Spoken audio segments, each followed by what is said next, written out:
Alright, Shalom. I want to give all praises, honor, and glory to YAHAWAH, BAHASHAM, YAHAWASHI, BAHASHAM, Rakakadash, double honors to the apostles and elders, great millstone who rule well, and peace and blessings to the elect. I want to get into the lesson today. Then going on the heathens, how we're supposed to hate the heathens, the last few lessons, and I just wanted to compound upon on, even in the ancient world, we knew that it was wrong. Israel knew that these other nations weren't supposed to be above us because the Most High set us apart to be the rulers of the earth. I'll back it up with the scriptures. Now, this is Ecclesiastes 10, verse 5. There is an evil which I have seen under the sun, as an error which proceedeth from the ruler. Folly is set in great dignity, and the rich sit in low place. Or the rich of the earth. What's the true wealth on the earth? Being an Israelite. Having faith. Being able to have faith. Being a part of the most cherished people. The people that everyone else wants to be like, but no one wants to have our curses. That's the rich of the earth. That's who is rich. The Israelites, especially 1/3, 144,000. I have seen servants upon horses, and princes walking as servants upon the earth. So sitting upon a horse. There's even statues of that, of Edomites, leading in chains the kingdom of Judah and the kingdom of Israel. Having them walk on the other side, on the sides of his horse that he's riding on. Edomites doing that. Why? Because he was Esau Edom, showing that he had power over us, letting us through chains. It was even recently, like back in 2019, if I'm not mistaken, 2018, 2019, he had an Edomite cop riding on a horse, having a Jake, looks like a Judite, lead him along in chains. It's just the scripture making itself manifest and showing how wicked Esau Edom is. To give an example that it is alive, the word is alive, and things in this book make themselves manifest. The spirit of YAHAWASHI, YAHAWASHI.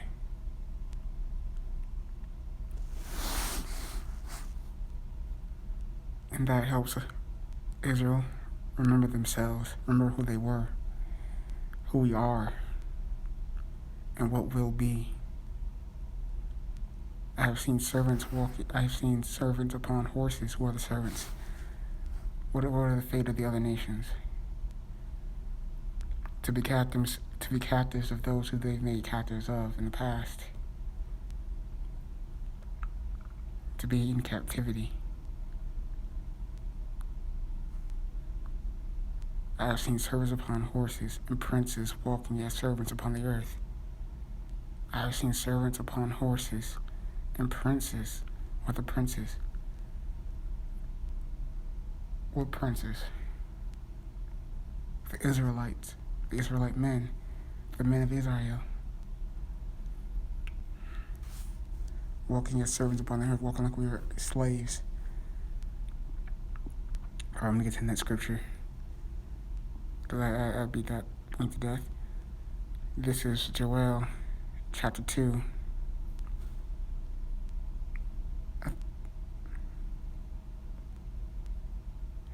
Did I get this? No, did I miss? This was from the other day, but still, these heathen nations, I can get it again, but these heathen nations, man, they're stuck under the delusion that the Most High is going to just look over the things they've done to Israel. That he's going to look over and just pretend that it didn't happen. No. He's going to look over the things that Esau Edom did to Jacob and Gad, Asher, Naphtali, Reuben, Simeon. all the other tribes, even Levi and Joseph, all the other tribes, that they harmed us. They treated us like trash. This is pertaining to Israel. This whole book. And ye shall know that I am in the midst of Israel, that I am the Yahawah thy power. In the name of the Most High, the world ignorantly calls God. His real name is Yahweh. In the name of His Son, who the world ignorantly calls Jesus Christ, as Yahawah Shah HaMashiach, or HaMashiach YAHAWASHI.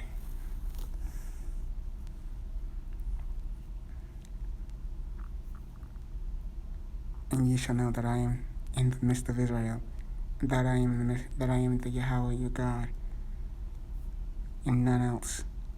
No other people should have. No other people. No one's above you. No one else is above you. You follow the order the Most High sets. You got all these heathen nations trying to take that from us, who took it from us. The Most High knew this was going to happen. So what happened when Esau, Edom, decided to make his nest among the stars? He brought back John the Baptist, who was Elijah, brought him back as Abba Bivens, to help to make Israel remember themselves, to get His word out, to bring the prophecies out. And the people shall never be ashamed, because we're not going to have our heads hung low anymore in the kingdom of heaven, maybe amongst ourselves, especially the 2/3. But compared to the other nations, man, we'll never have our heads low before them, because we'll be in the rightful place. We'll be ruling over them. It's Jeremiah chapter 8, verse 11.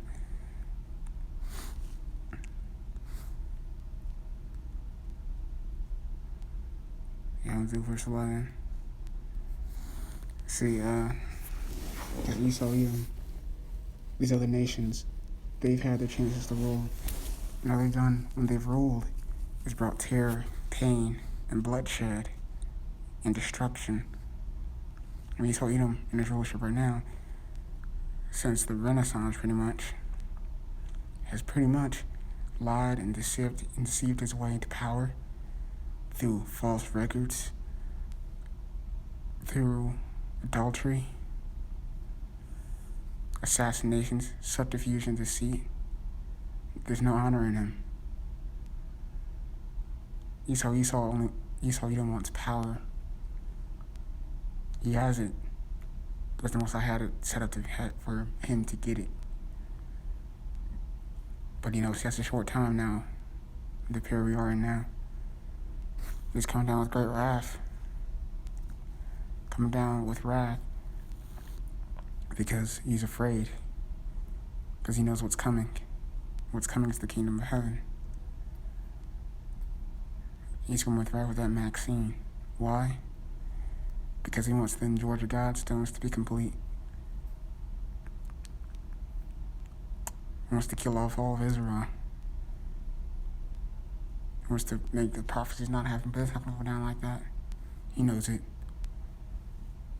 He knows he can't stop the Most High, even though he had his armies and all these other heathen nations' armies. They've been shooting at the chariots with bullets. Got videos all over circulating, showing them trying to hit a chariot of the Most High.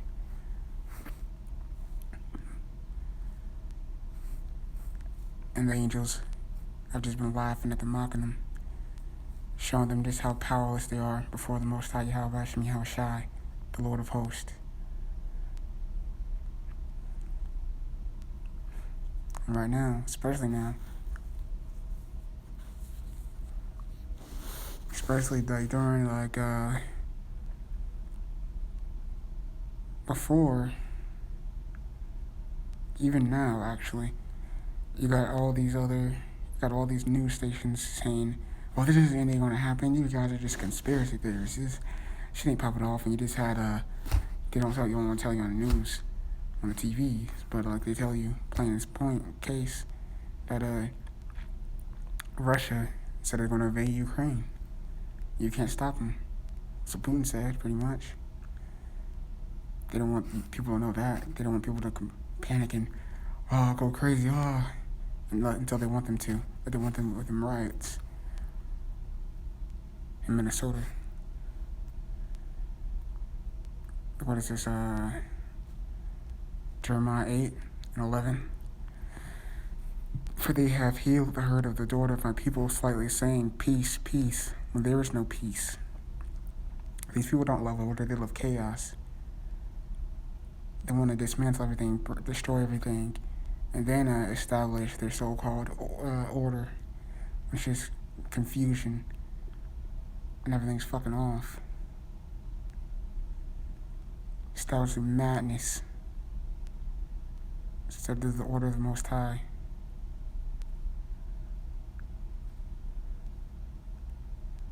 I'm gonna get the next scripture. Damn.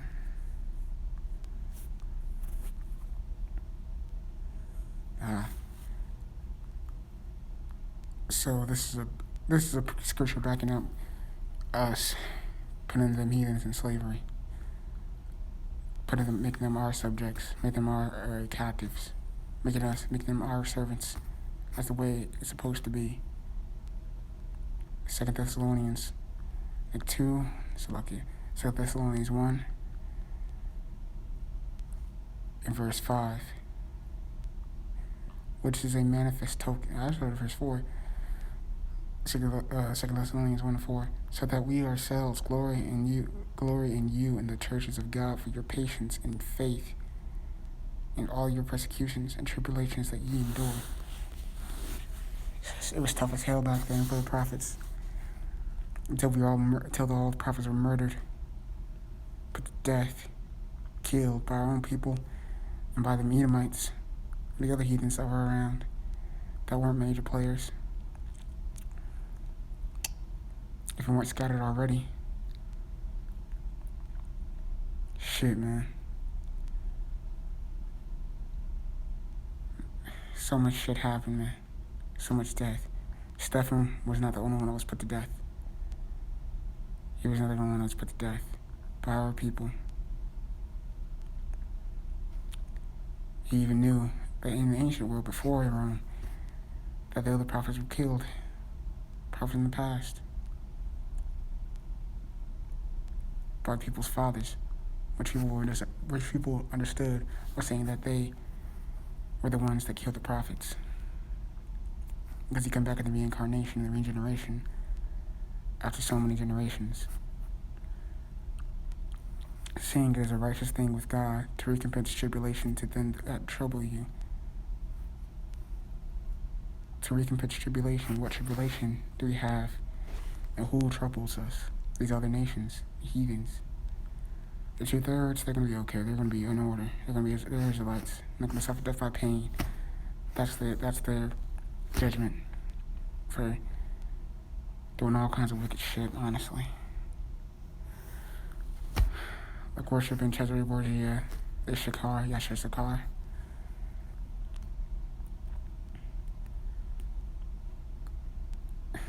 Celebrating the dead. Having a whole day, whole fucking parades and shit honoring the dead.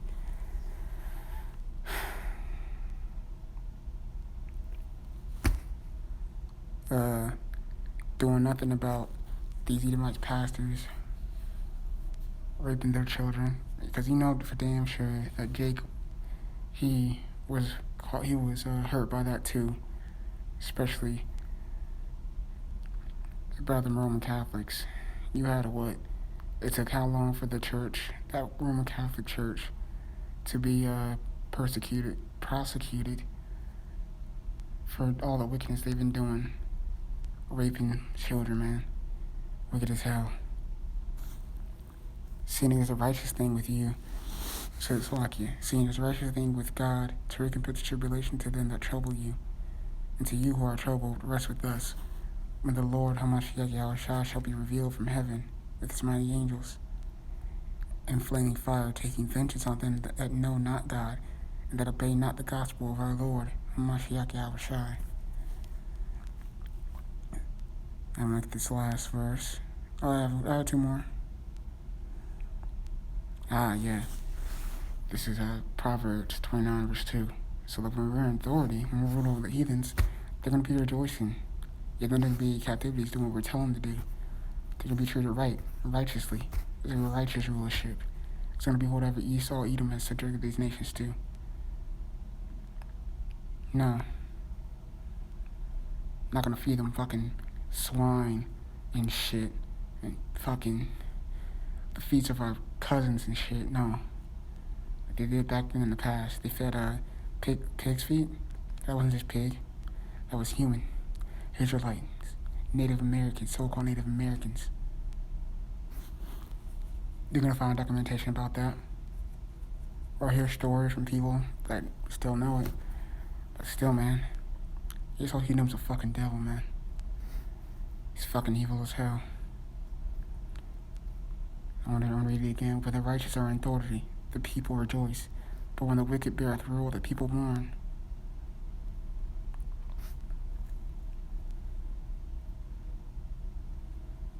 I'm going to get the last one.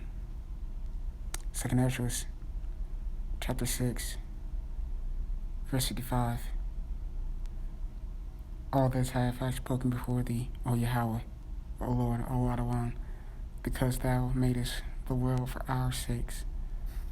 As for the other people, it might be talking about YAHAWASHI here, because it says Lord, Adawan, not Yahawah. Because thou hast made the world for our sakes. As for the other people, which also came of Adam, thou hast said that they are nothing, but be like unto spittle, and that's liking them, and like in the abundance of them, unto a drop that falleth from a vessel. And now, O Lord, behold, these heathen, which have ever been reputed as nothing, have begun to be lords over us, and to devour us. But we thy people, whom thou hast called thy firstborn, thy only begotten, and thy fervent lover, are given into their hands. Let's talk about Yahweh. If the world now be made for our sakes, if the world now be made for our sakes, why do we not possess an inheritance with the world? How long shall this endure? I'm gonna close it there. Shalom.